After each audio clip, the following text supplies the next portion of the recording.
Operation Pride, the brainchild of British Rail's new SouthEast director, Chris Green. He came from BR's Scottish region with something of a reputation as a miracle worker. Now he's set his sights on upgrading London's commuter services into the first division of European railway operations. So far he's hired 1,700 new staff and used a lot of paint on giving a facelift to drab stations and rolling stock. But what about those ideals of punctuality and reliability? It is British Rail's proud boast that every day its London commuter trains shift 4 times as many people as were involved in the D-Day landings in World War II.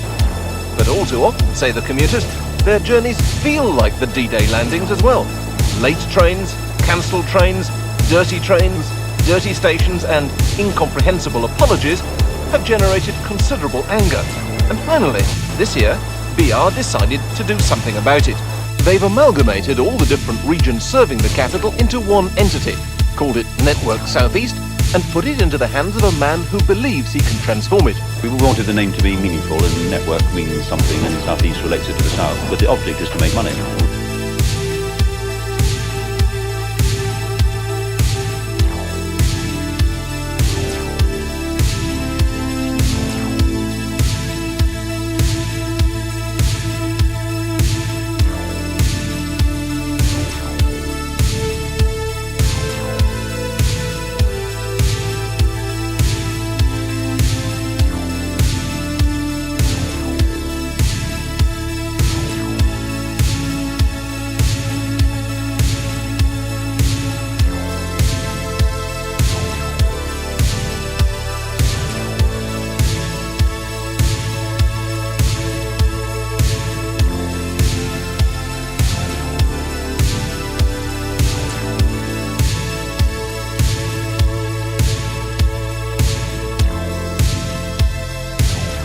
Does the station seem nicer to you than it did before? No, it's too fair and modernistic. It was a friendly and homely place before, when I remembered it, and that was when the steam trains were here.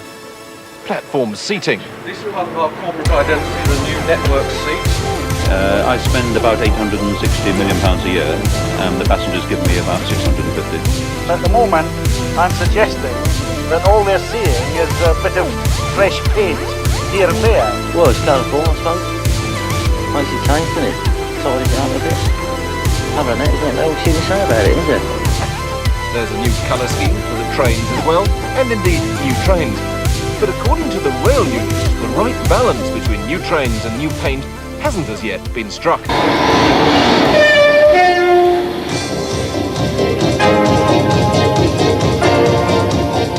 In a ceremony more appropriate for launching a sports car or a pop star, the Networker, the new train for the Chiltern Line, was unveiled just 6 days ago.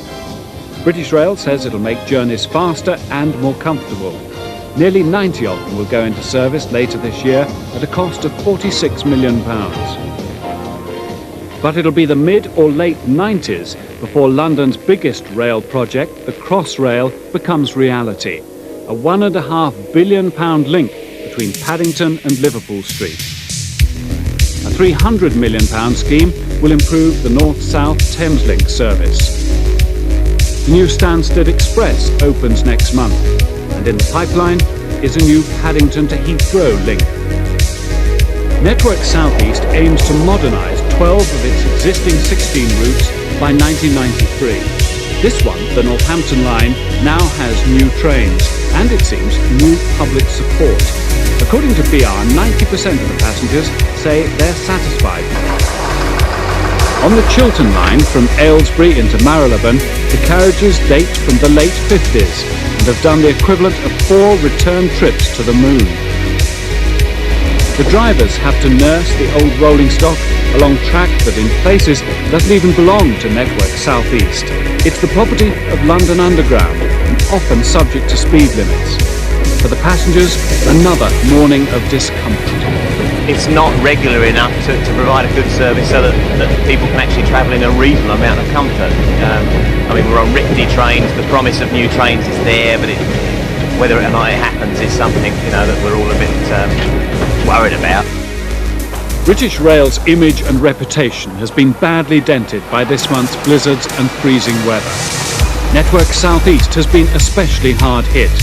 A week after the first storms, a third of all its electric commuter trains were still off the rails.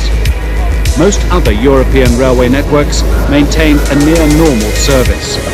More evidence for British Rail's critics, who claim that the service is on the brink of collapse, has no long-term plan, and that it cannot decide on its priorities, whether to be a public service or a profit-making business. Outdated rolling stock was blamed for the large number of casualties when a commuter train crashed at Cannon Street last month. Crashes at Clapham, Purley and Glasgow were followed by an extra government investment of £100 million on safety.